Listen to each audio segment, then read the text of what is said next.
ನಮ್ಮೆಲ್ಲರಿಗೂ ಕೂಡ ನಿಮ್ಮದೇ ಆಗಿರತಕ್ಕಂಥ ಯೂಟ್ಯೂಬ್ ಚಾನಲ್ ಸ್ಟಡಿ ವಿತ್ ಪರಶುರಾಮ್ಗೆ ಸ್ವಾಗತವನ್ನು ಕೋರ್ತೀನಿ. NMMS ಪರೀಕ್ಷೆ 2022-23ರಲ್ಲಿ ಎರಡನೇ ಪತ್ರಿಕೆಯಲ್ಲಿ ಸ್ಯಾಟ್ ಅಂತಕ್ಕಂಥದ್ದು ಇರ್ತದ.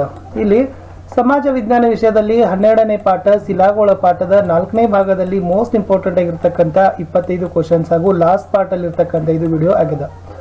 ಫಸ್ಟ್ 3 ಪಾರ್ಟ್ ವಿಡಿಯೋಗಳನ್ನು ನೋಡದೇ ಇದ್ರೆ ಈ ವಿಡಿಯೋದ ಡಿಸ್ಕ್ರಿಪ್ಷನ್ ಬಾಕ್ಸ್ ನಲ್ಲಿ ಒಂದು ಪ್ಲೇಲಿಸ್ಟ್ ಲಿಂಕ್ ಸಿಗ್ತದೆ. NMMS 22-23 ಸಮಾಜ ವಿಜ್ಞಾನ ಅದನ್ನ ಒತ್ತಿ ನೋಡಬಹುದು. ಈ ವಿಡಿಯೋನ ಲೈಕ್ ಮಾಡಿ. ನೀವು ಬಳಸತಕ್ಕಂಥ ಶಾಲೆಯ ವಾಟ್ಸಪ್ ಗ್ರೂಪ್ ಆಗಿರಬಹುದು, ಫ್ರೆಂಡ್ ಸರ್ಕಲ್ ಆಗಿರಬಹುದು, ಟೆಲಿಗ್ರಾಮ್ ಗ್ರೂಪ್ಗಳಲ್ಲಿ ಈ ಲಿಂಕ್ಗಳನ್ನು ಶೇರ್ ಅನ್ನ ಮಾಡಿ. ನೀವು ಫಸ್ಟ್ ಟೈಮ್ ವಿಡಿಯೋವನ್ನು ನೋಡ್ತಿದ್ರೆ ನಮ್ಮ ಚಾನಲ್ ಅನ್ನು ಸಬ್ಸ್ಕ್ರೈಬ್ ಮಾಡಿ, ಜೊತೆಗೆ ಬೆಲ್ ಐಕಾನ್ ಅನ್ನು ಒತ್ತಿ. ಇದರಿಂದ ಮುಂಬರ್ತಕ್ಕಂಥ ವಿಡಿಯೋಗಳ ನೋಟಿಫಿಕೇಶನ್ ತಮಗೆ ಮೊದಲಿಗೆ ಸಿಗುತ್ತೆ. ನಾವು ಹಿಂದಿ ಸಮಾಜ ವಿಜ್ಞಾನದಲ್ಲಿ ಕಲಿಕಾ ಚೇತರಿಕೆ ವಿಡಿಯೋಗಳನ್ನು ಅಪ್ಲೋಡ್ ಮಾಡ್ತಾ ಇದ್ದೀವಿ. ಹಿಂದಿ ಸಮಾಜ ವಿಜ್ಞಾನ ವಿಷಯದಲ್ಲಿ ರಾಜ್ಯ ಪಠ್ಯಪುಸ್ತಕಗಳ ಪ್ರಶ್ನೋತ್ತರಗಳ ವಿಡಿಯೋಗಳನ್ನು ಸಹಿತ ಹಾಕ್ತಾ ಇದ್ದೀವಿ. ಅವುಗಳನ್ನು ಸಹಿತ ತಪ್ಪದೆ ನೋಡಿ. NMMS ವಿಷಯದ ವಿಜ್ಞಾನದ ವಿಡಿಯೋಗಳನ್ನು ಸಹಿತ ಹಾಕ್ತಾ ಇದ್ದೀವಿ. FASC ಎಕ್ಸಾಮ್ ಕ್ವಶನ್ ಪೇಪರ್ಸ್ ವಿಡಿಯೋಗಳಿದ್ದಾವೆ. ನಿಮ್ಮೇನಾದರೂ ಅನಿಸಿಕೆಗಳಿದ್ರೆ ಕಮೆಂಟ್ ಅನ್ನ ಮಾಡಿ ಅಂತ ಹೇಳ್ತಾ, ಮೋಸ್ಟ್ ಇಂಪಾರ್ಟೆಂಟ್ ಏನಂದ್ರೆ ನಮ್ಮದೇ ಒಂದು ಟೆಲಿಗ್ರಾಮ್ ಗ್ರೂಪ್ ಇದೆ, ಸ್ಟಡಿ ವಿತ್ ಪರಶುರಾಮ್ ಅಂತ. ಅದಕ್ಕೂ ಕೂಡ ತಾವುಗಳು ಬಂದು ಜಾಯ್ನ್ ಆಗಿ. ಶುರು ಮಾಡೋಣ. ಶಿಲಾಗೋಳ ಪಾಠದ 4ನೇ ಭಾಗದಲ್ಲಿ ಮೋಸ್ಟ್ ಇಂಪಾರ್ಟೆಂಟ್ ಆಗಿರ್ತಕ್ಕಂಥ 25 ಕ್ವಶನ್ ಆನ್ಸರ್ಸ್ಗಳನ್ನು. ಭೂ ಸವಳೀಕರಣ ಅಂದ್ರೆ ಏನು? ಸೊ ಭೂ ಸವಳೀಕರಣ ಅಂದ್ರೆ ವಿವಿಧ ರೀತಿಯ ನೈಸರ್ಗಿಕ ಶಕ್ತಿಗಳು ಭೂಮಿಯ ಮೇಲ್ಭಾಗವನ್ನ ಸವಿತಕ್ಕಂಥ ಕಾರ್ಯಗಳನ್ನ ಮಾಡ್ತವೆ. ಗಾಳಿ, ಮಾರುತ, ಸೊ ನೈಸರ್ಗಿಕ ಶಕ್ತಿಗಳು ಭೂಮಿಯ ಮೇಲ್ಭಾಗವನ್ನ ಸವಿಸ್ತವ. ಅದನ್ನೇ ಭೂ ಸವಳೀಕರಣ ಅಂತ ಕರಿತೀವಿ. ಹಾಗಾದ್ರೆ ಈ ಭೂ ಸವಳೀಕರಣಕ್ಕೆ ಕಾರಣ ಏನು? ನದಿ, ಹಿಮನದಿ, ಅಂತರ್ಜಲ, ಮಾರುತ ಮತ್ತು ಸಮುದ್ರ ಅಲೆಗಳು ಇವೆಲ್ಲ ಏನ್ ಮಾಡ್ತಾವಪ್ಪ ಅಂದ್ರೆ ಭೂ ಸವಳೀಕರಣವನ್ನ ಮಾಡ್ತವೆ. ಇದರರ್ಥ ಭೂಮಿಯ ಮೇಲ್ಭಾಗವನ್ನ ಸವಿತಕ್ಕೆ ಒಳಪಡಿಸ್ತವೆ. ಭೂ ಸವಳೀಕರಣದ 3 ಕಾರ್ಯಗಳು ಯಾವುವು? 1 ಸವೆತ, 2 ಸಾಗಾಣಿಕೆ, 3 ಸಂಚಯನ. ಇವು 3 ಏನಪ್ಪ ಅಂದ್ರೆ ಭೂ ಸವಳೀಕರಣದ ಕಾರ್ಯಗಳೇ ಆಗಿದ್ದಾವೆ. ನದಿ ಅಂದ್ರೆ ಏನು? ಉಗಮದಿಂದ ಸಮುದ್ರದವರೆಗೆ ತನ್ನ ಕಣಿವೆಯಲ್ಲಿ ಹರಿಯುವ ಶುದ್ಧ ನೀರಿನ ಜಲರಾಶಿಗೆ ಏನಂತ ಕರಿತೀವಿ? ನದಿ ಅಂತ ಕರಿತೀವಿ. ನದಿಗಳು ಹೇಗೆ ಉಗಮವಾಗ್ತವೆ ಅಂತ ಕೇಳಿದರೆ, ಚಿಲುಮೆ ಆಗಿರಬಹುದು, ಹಿಮ ನದಿ ಆಗಿರಬಹುದು ಮತ್ತು ಮಳೆ ನೀರಾಗಿರಬಹುದು. ಈ 3ರಿಂದ ಏನಾಗ್ತಾವಪ್ಪ ಅಂದ್ರೆ ನದಿಗಳು ಉಗಮ ಆಗ್ತಾವ. ನದಿಯ ಪಾತ್ರ ಅಂದ್ರೆ ಏನು? ನದಿ ಹರಿತಕ್ಕಂಥ ಮಾರ್ಗನೇ ಏನಂತ ಕರೀತಾರೆ? ಎಸ್, ನದಿಯ ಪಾತ್ರ ಅಂತ ಕರೀತಾರೆ. ನದಿಯ ಮೂಲ ಅಂದ್ರೆ ಏನು? ನದಿ ಆರಂಭಗೊಳ್ಳೋ ಸ್ಥಾನವೇ ನದಿಯ ಮೂಲ. ನದಿ ಮುಖ ಅಂದ್ರೆ ಏನು? ನದಿ ಅಂತ್ಯಗೊಂಡು ಸಮುದ್ರ ಸೇರ್ತಕ್ಕಂಥ ಭಾಗಕ್ಕೇನೆ ಏನಂತ ಕರೀತಾರೆ? ನದಿಯ ಮುಖ ಅಂತ ಕರೀತಾರೆ. ಅಂದ್ರೆ ನದಿ ಅಂತ್ಯಗೊಂಡ್ತದ, ಅದು ಲಾಸ್ಟಿಗೆ ಮುಗೀತದ, ಆಮೇಲೆ ಸಮುದ್ರವನ್ನ ಸೇರ್ತಕ್ಕಂಥ ಭಾಗವನ್ನೇ ನದಿ ಮುಖ ಅಂತ ಹೇಳ್ತಾರೆ. ಉಪನದಿ ಅಂದ್ರೆ ಏನಂತಿದೆ? ಒಂದು ಸಣ್ಣ ನದಿ ತನ್ನ ಕಣಿವೆಯಲ್ಲಿ ಮತ್ತೊಂದು ಪ್ರಧಾನ ನದಿ ಸೇರಿದ್ದಲ್ಲಿ ಅದಕ್ಕೆ ಉಪನದಿ ಅಂತ ಕರಿತೀವಿ. ಒಂದು ಸಣ್ಣ ನದಿ ಇರ್ತದ, ತನ್ನ ಕಣಿವೆಯಲ್ಲಿ ಮತ್ತೊಂದು ಪ್ರಧಾನ ನದಿ ಅನ್ನೋದು ಸೇರ್ಕೋತದ. ಹಾಗಾದ್ರೆ ಅದು ಪ್ರಧಾನ ನದಿ ಏನಾಯ್ತಪ್ಪ ಅಂದ್ರೆ ಉಪನದಿ ಆಗ್ಬಿಡ್ತು. ಸಂಗಮ ಅಂದ್ರೆ ಏನು? ಒಂದು ನದಿ ಮತ್ತೊಂದು ನದಿಯನ್ನ ಸೇರ್ತಕ್ಕಂಥ ಸ್ಥಳವನ್ನ ಏನಂತ ಕರೀತಾರೆ? ಸಂಗಮ.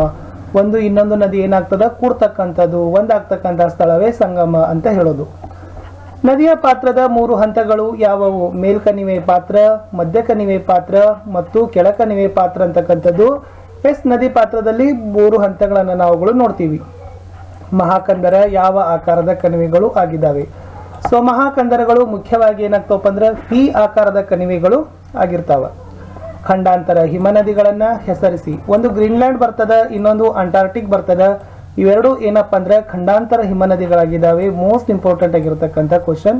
ಈ ಕ್ವಶನ್ಸ್ ಬರ್ತಕ್ಕಂಥ ಚಾನ್ಸಸ್ ತುಂಬಾನೇ ಇದೆ.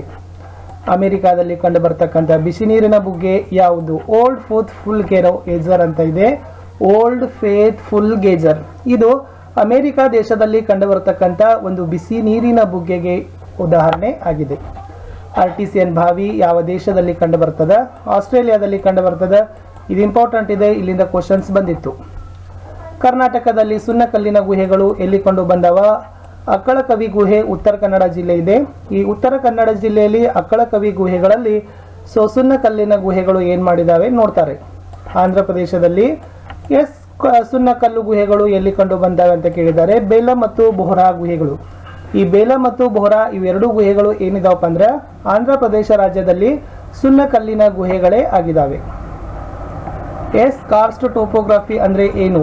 ಅಂತರ್ಜಲ ಕಾರ್ಯದಿಂದ ನಿರ್ಮಿತವಾಗಿರ್ತಕ್ಕಂಥ ಭೂ ಸ್ವರೂಪಗಳಿಗೆ ಏನಂತ ಕರೀತಾರೆ? ಕಾರ್ಸ್ಟ್ ಟೋಪೋಗ್ರಫಿ ಅಂತ ಕರೀತಾರೆ. ಕಾರ್ಸ್ಟ್ ಟೋಪೋಗ್ರಫಿ ನೆನಪಿಟ್ಕೊಡ್ರಿ, ಅಂತರ್ಜಲ ಕಾರ್ಯದಿಂದ ನಿರ್ಮಾಣವಾಗಿರ್ತಕ್ಕಂಥ ಭೂ ಸ್ವರೂಪಗಳು. ಲೂಯಿಸ್ ಅಂದ್ರೆ ಏನು?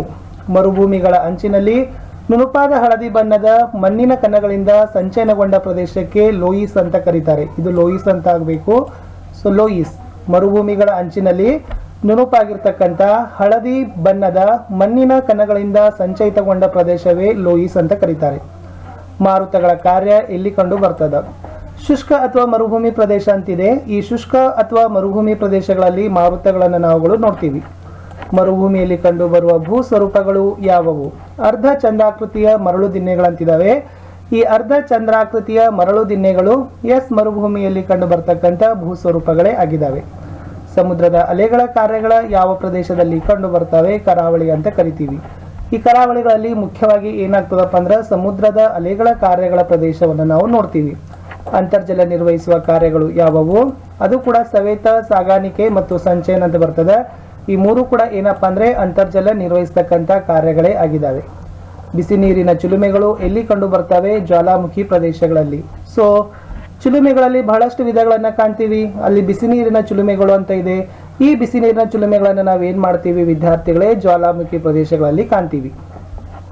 ವರ್ಷದ ಎಲ್ಲಾ ಕಾಲಗಳಲ್ಲಿ ನಿರಂತರವಾಗಿ ನೀರು ಹೊರಬೀಳುವ ಚಿಲುಮೆಯನ್ನ ಏನಂತ ಕರೀತಾರೆ? ನಿರಂತರ ಚಿಲುಮೆ ಅಂತ ಕರೀತಾರೆ. 12 ತಿಂಗಳು ಏನಾಗ್ತದಪ್ಪ ಅಂದ್ರೆ ನಿರಂತರವಾಗಿ ನೀರೇನಾಗ್ತದ ಹೊರಗಡೆ ಚಿಮ್ತಾ ಇರ್ತದ. ಅದನ್ನೇ ನಿರಂತರ ಚಿಲುಮೆ ಅಂತ ಕರೀತಾರೆ. ಸೊ ಇಷ್ಟು ವಿದ್ಯಾರ್ಥಿಗಳೇ ಒಟ್ಟು 12ನೇ ಪಾಠದಲ್ಲಿ 105 ಕ್ವಶನ್ಸ್ಗಳನ್ನ ನೋಡಿದೀವಿ. ತುಂಬಾ ಲೆಂದಿ ಪಾಠ ಇತ್ತು.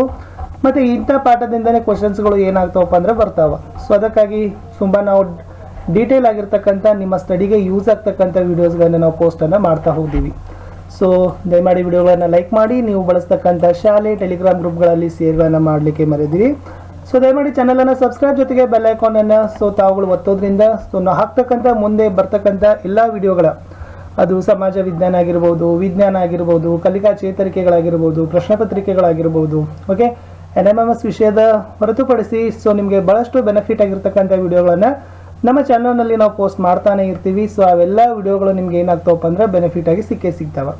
ಸೊ ಅದಕ್ಕಾಗಿ ನಾವು ಹೇಳೋದು, ದಯಮಾಡಿ ವಿಡಿಯೋಗಳನ್ನು ತಾವೇನು ಮಾಡಬೇಕಪ್ಪ ಅಂದರೆ ಲೈಕ್ಗಳನ್ನು ಮಾಡಬೇಕು, ಶೇರ್ಗಳನ್ನು ಮಾಡಬೇಕು. ಎಷ್ಟು ಲೈಕ್ಗಳಾಗ್ತಾವ, ಎಷ್ಟು ಶೇರ್ಗಳಾಗ್ತಾವ ಅಷ್ಟು ನಮಗೆ ಇನ್ಸ್ಪೈರ್ ಆಗ್ತದೆ. ಇನ್ನಷ್ಟು ವಿಡಿಯೋಗಳನ್ನು ನಾವು ಏನು ಮಾಡ್ತೀವಿ ನಿಮಗಾಗಿ